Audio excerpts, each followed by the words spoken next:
Hello student,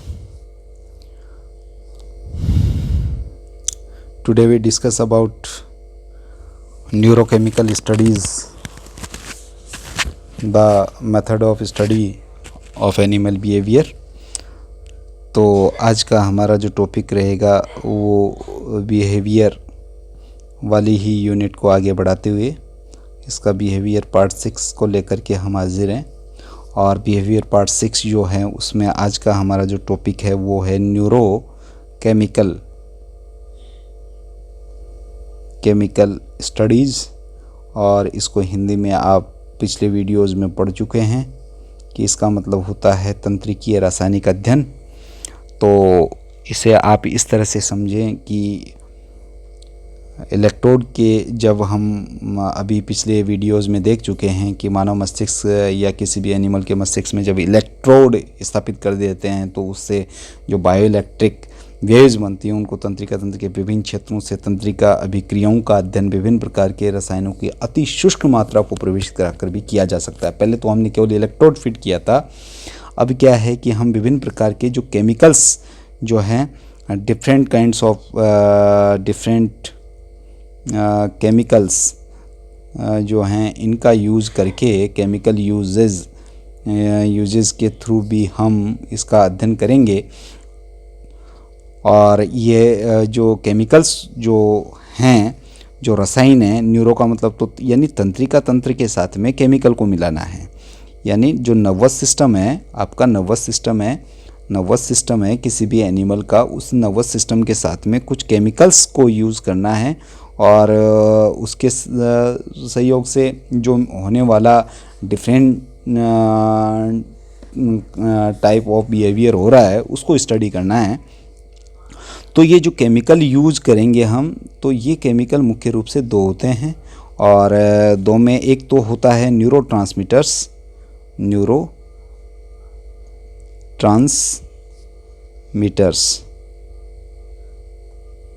एक तो होता है न्यूरोट्रांसमीटर्स और एक होते हैं हार्मोन्स।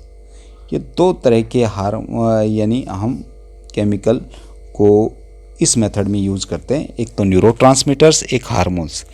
अब जो न्यूरोट्रांसमीटर्स हैं वो तो आप जानते हैं कि भाई न्यूरोट्रांसमीटर्स जो हैं हाइपोथैलेमस के हाइपोथैलेमिक बहुत सारे न्यूक्लियाई होते हैं, उनके थ्रू जो है सिक्रीट होते हैं। और हार्मोन्स के बारे में आप जानते हैं कि बहुत सारी एंडोक्राइन ग्लैंड्स हैं, उन ग्लैंड्स के थ्रू जो प्रोडक्ट सिक्रीट किए जाते हैं या मेक किए जाते हैं वो सारे हार्मोन कहलाते हैं, जो कि डायरेक्टली ब्लड में जो है ट्रांसपोर्ट कर दिए जाते हैं, न कि ब्लड वेसल्स में यानी बंद नलिकाओं में। जैसे कि बाइल डक्ट होती है वैसे कोई डक्ट नहीं मिलती, तो डक्टलेस ग्लैंड्स के थ्रू सिक्रीट होने वाले जो पदार्थ है वो क्या कहलाते हैं, हार्मोन्स कहलाते हैं। तो इसमें तंत्रिका व्यवहार शास्त्र जो है न्यूरोएथोलॉजिकल जो सिस्टम है उसमें तंत्रिका कार्यकी और व्यवहार के बीच में संबंध स्थापित करने के लिए केमिकल्स के रूप में उसका प्रभाव का अध्ययन हम करते हैं। आरएनए और इसमें आरएनए एक हम बात करें तो आरएनए और डीएनए जेनेटिक मटेरियल के बारे में कुछ, वैसे डीएनए जेनेटिक मटेरियल है लेकिन सम केसेज में आरएनए भी होता है, जैसे कि कुछ वायरसेस में देखने को मिलता है। तो आरएनए अगर एक्सट्रैक्ट और बिहेवियर का अध्ययन करें तो इसको अध्ययन करने के लिए आपको दो अलग अलग आवास में रहने वाले सालमन का अध्ययन करना पड़ेगा। आवास ए में जो सालमन रहेगी उसके ग्रहणपाली के आरएनए को निचोड़ करके आवास बी में रहने वाले सालमन के ग्रहणपाली में डाल दिया गया। 48 घंटों के बाद में ग्रहणपाली में कुछ विद्युत विभव की गतियाँ प्रारंभ होती है और प्राणी प्रवास दर्शाने लगता है। अतः लघुकालीन स्मरण शक्ति आरएनए निचोड़ के साथ दूसरे सालमन में चली जाती है और वह प्रवास दिखाता है। तो आप ये समझिए कि इसका भी एग्जाम्पल हम यहाँ देखते हैं। सालमन फिश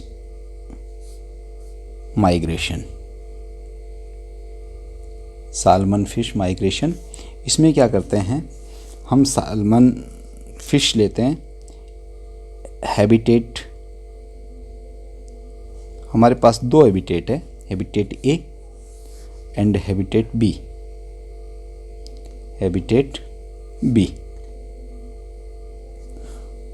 हमारे पास दो हैबिटेट हैं, एक हैबिटेट ए है और एक हैबिटेट बी है। जो हैबिटेट ए के अंतर्गत जो साल्मन फिश है, हैबिटेट ए में जो रहने वाली साल्मन फिश है, साल्मन फिश, उसके हम ऑल्फैक्टरी लॉब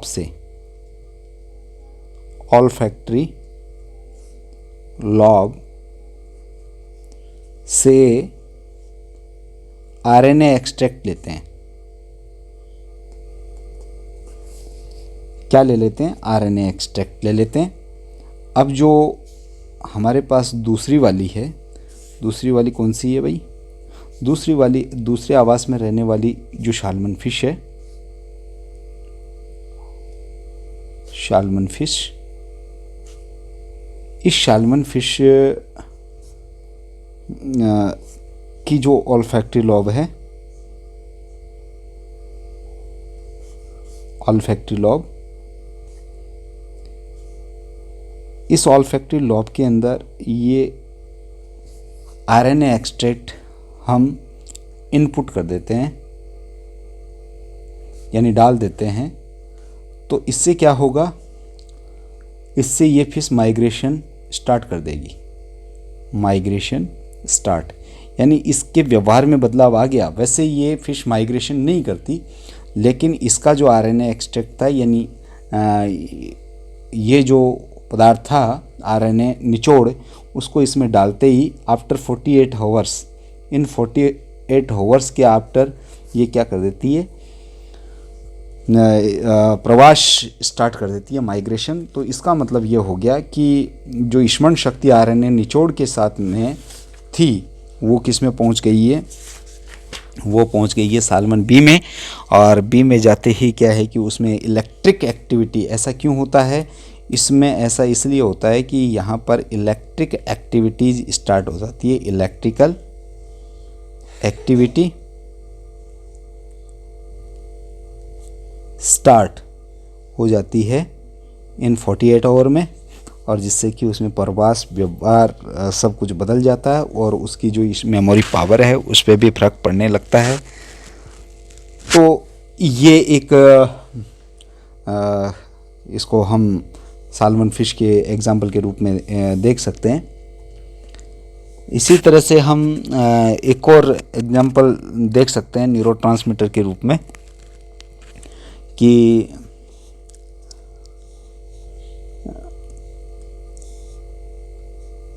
एसिटिलकोलिन नाम का एक न्यूरोट्रांसमीटर है।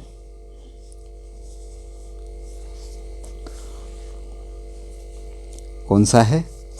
एसिटाइलकोलिन। एक दूसरा एग्जाम्पल लेते हैं हम, एग्जाम्पल नंबर 2 है। और एग्जाम्पल नंबर 2 की बात करें तो यहाँ पर हम देखते हैं एक न्यूरोट्रांसमीटर है एसिटाइल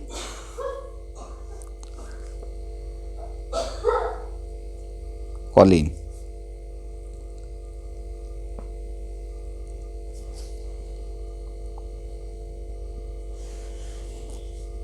ये क्या है? एक न्यूरोट्रांसमीटर है, न्यूरोट्रांसमीटर।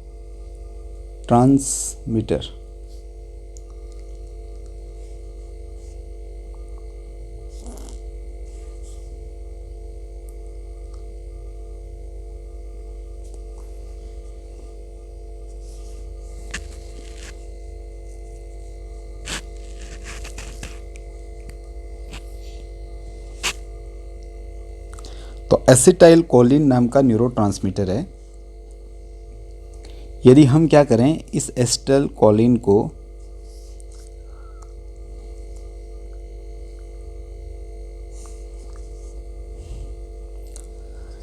एक माउस लेते हैं, चूहा, और चूहा का जो ब्रेन है, जो ब्रेन होगा, और ब्रेन वाला एक पार्ट है हाइपोथैलेमस। कौन सा पार्ट है? हाइपोथैलेमस। इस हाइपोथैलेमस में इंजेक्ट कर दें, यानी इस एसिटिल कोलिन को हाइपोथैलेमस में इंजेक्ट कर दें बाय माइक्रो इंजेक्शन। तो एक इंजेक्शन के थ्रू अगर हाइपोथैलेमस पार्ट में इस एसिटिल कोलिन न्यूरोट्रांसमीटर को पहुंचा दिया जाए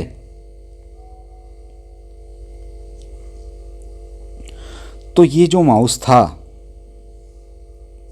ये जो माउस है, ये क्या करता है, इसका व्यवहार बदल जाता है और ये जल पीने का व्यवहार दिखाता है, जल पीने का व्यवहार करता है। तो देखिए इसका व्यवहार साधारण अवस्था में जल नहीं पीता ये, लेकिन जैसे ही आप इसके ब्रेन के हाइपोथैलेमस पार्ट्स पर इंजेक्शन के थ्रू एसिटिल कोलिन नाम का जो न्यूरोट्रांसमीटर है वो इंजेक्ट करेंगे तो ये पानी पीने का व्यवहार करेगा।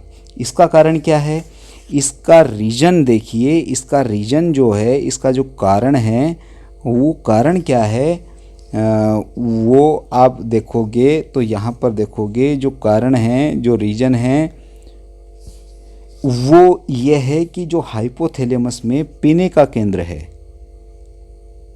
प्यास का केंद्र है,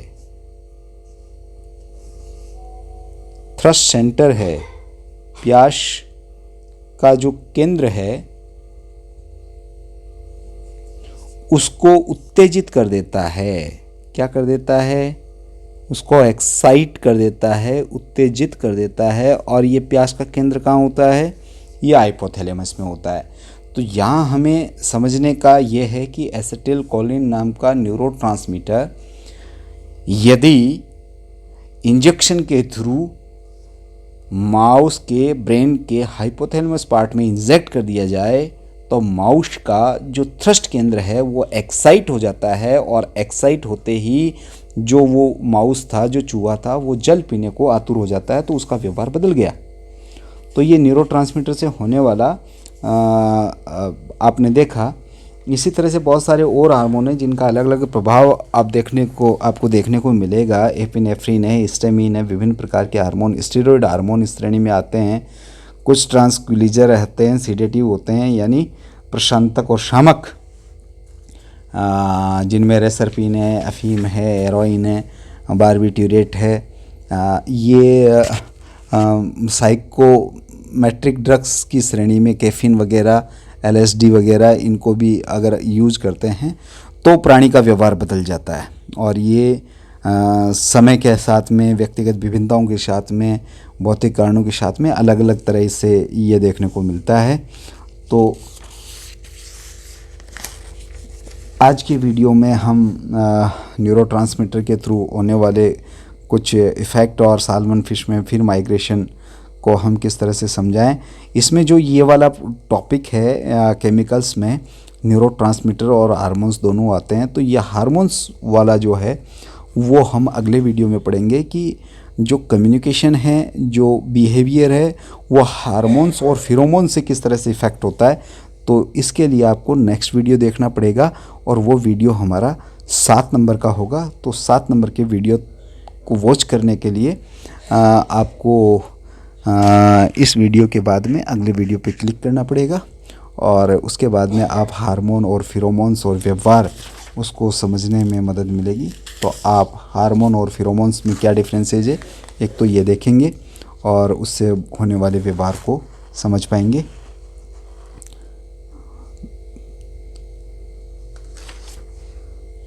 तो अगले वीडियो तक के लिए आप सबका शुक्रिया।